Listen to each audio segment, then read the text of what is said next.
আইনকে পদদলিত করে সাধারণ মানুষের উপরে লালগোলা থানার পুলিশের একাংশের অত্যাচার এবং আচরণের বিরুদ্ধে প্রতিবাদ জানিয়ে মঙ্গলবার কর্মসূচি পালন করল গণসংগ্রাম মঞ্চের সদস্যরা বলে খবর পাওয়া গেছে।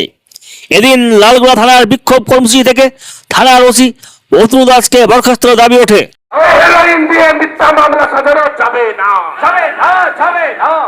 সাধারণ মানুষের উপরে পুলিশি জুলুম মানছি না।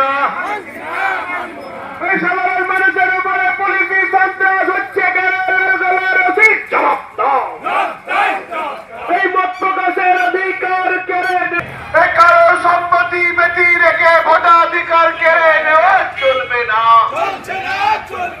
এই দাবিতে আমাদের লড়াই চলছে। এই পুলিশি সন্ত্রাসের প্রতিবাদে লড়াই চলছে।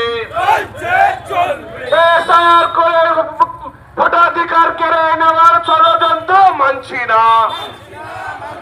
এই মত প্রকাশের অধিকার কেড়ে নেওয়া যাবে না।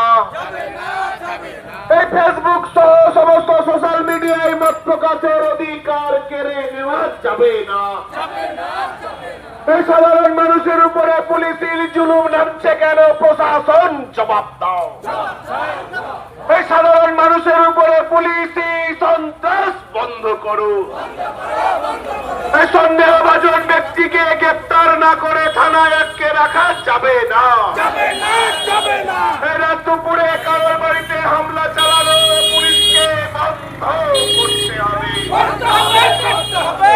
এই কথা বলার জন্য থানায় ডেকে 21 ঘন্টা আটকে রাখা হলো কেন? পুলিশ জবাব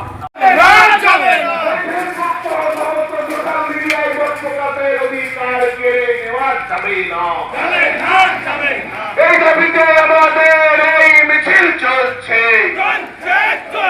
এই থানায় দেখো সন্দেহভাজন ব্যক্তিকে গ্রেপ্তার না করে থানায় আটকে রাখা যাবে না। এই পুলিশ কারোর উপর কেন পীড়ন করছে কেন? প্রশাসন জবাব দাও। আইন ভঙ্গকারী পুলিশদের উপযুক্ত শাস্তি দিতে হবে। আইন ভঙ্গকারী পুলিশদের উপযুক্ত শাস্তি দিতে হবে।